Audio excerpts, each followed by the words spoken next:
Je suis Henri-Marie Dondra. Je suis directeur général du Fonds africain de garantie de coopération économique.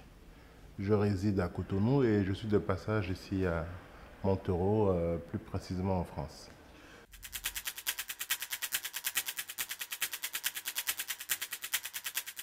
Le Fonds africain de garantie de coopération économique est une institution financière internationale qui regroupe 14 pays d'Afrique, 8 pays de l'UEMOA, 4 pays de l'Afrique centrale, un pays proche du Maghreb, la Mauritanie, et le Rwanda en Afrique de l'Est. L'objectif justement de cette institution-là, c'est de promouvoir le développement des États membres.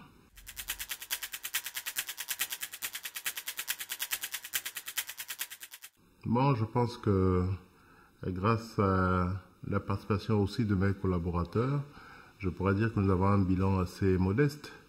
Depuis mon arrivée, nous avons pu procéder à l'augmentation du capital de cette institution qui est passé du simple au double, notamment de 100 milliards à 200 milliards de francs CFA. Nous avons pu élargir l'actionnariat de cette institution-là par l'adhésion de 2 autres États membres, notamment le Tchad et le Congo, respectivement pour 5 milliards et 4 milliards de francs CFA. Et nous sommes en train de vouloir lancer notre premier emprunt obligataire sur le marché de la CEMAC pour un montant de 40 milliards de francs CFA. Le bilan est certes modeste, mais nous pensons qu'avec tous les chantiers que nous avons lancés, nous pourrons justement arriver à faire en sorte que les interventions du fonds puissent être déterminantes pour le développement des États membres.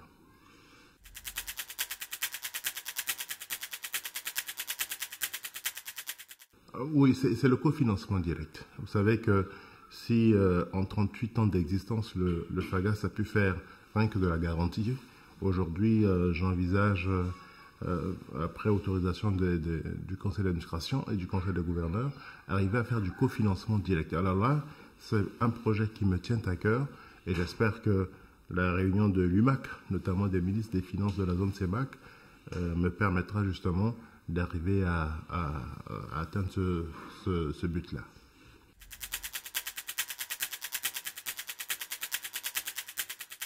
Oui, j'ai été invité il n'y a pas longtemps par le ministre du Commerce, puisque nous avons eu à mettre en place, à l'époque on avait animé un séminaire sur la problématique du financement des paiements en Centrafrique. Donc les résolutions qui sont sorties de cette table ronde, c'était d'arriver à mettre en place un fonds de garantie nationale. Et donc je tiens tellement à ce projet que j'envisage peut-être éventuellement, si le calendrier devrait me le permettre, être sur place à Bangui pour pouvoir voir avec le gouvernement comment arriver à lancer le processus de la mise en place de ce projet-là.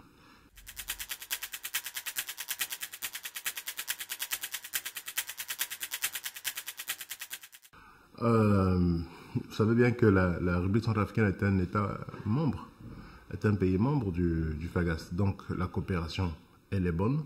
Nous envisageons aussi également dépêcher une mission en Centrafrique pour pouvoir aller là-bas identifier des projets qui pourraient être éligibles aux interventions du fonds. Les relations en tout cas avec tous les gouvernements qui passent doivent être bonnes et elles sont toujours bonnes.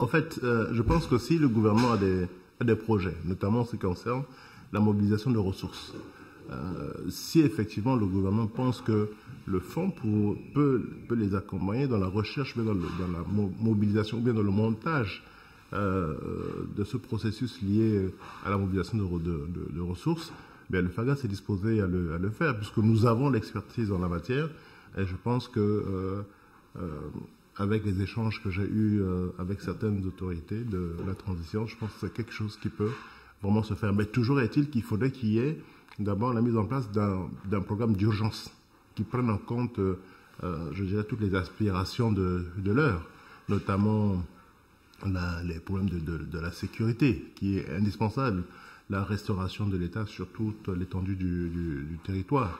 Je pense que ce sont des faits qui pourraient justement garantir une meilleure visibilité pour le FAGAS en termes d'investissement ou bien en termes d'accompagnement de la République centrafricaine.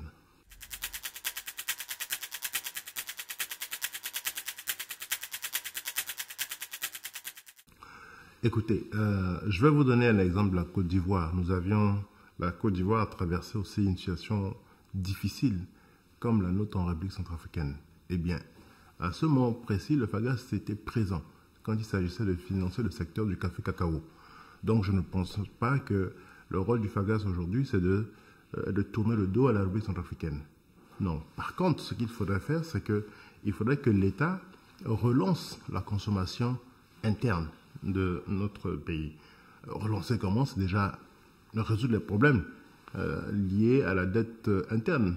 Payer les PME, redonner les moyens à ces PME-là de reprendre leurs activités. Je pense qu'il faudrait relancer notre économie par ce biais-là déjà, afin de permettre à ce que nous puissions nous aussi arriver à apporter l'aide qu'il faut à la République centrafricaine en attendant l'aide de la communauté internationale. Non, en tout cas, nous ne pouvons en aucune manière tourner le dos à la RCA pendant qu'elle a le plus besoin de cet instrument de développement qu'est le FAGAS.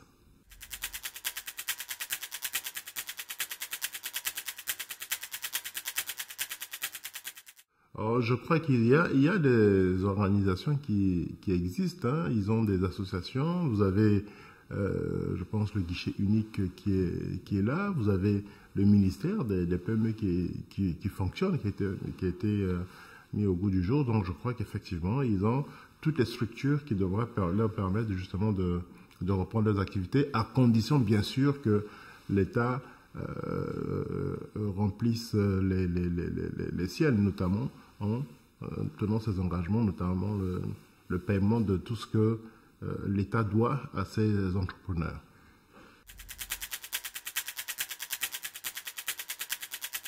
S'il y avait quelque chose à dire, c'est de demander simplement aux promoteurs de s'approcher du FAGAS pour permettre justement au FAGAS de leur apporter toute l'aide, l'expertise possible dans le schéma de leur projet. Et que le FAGAS est disposé. Nous avons notre site, donc ils peuvent rapidement arriver à contacter le FAGAS pour leur projet d'investissement.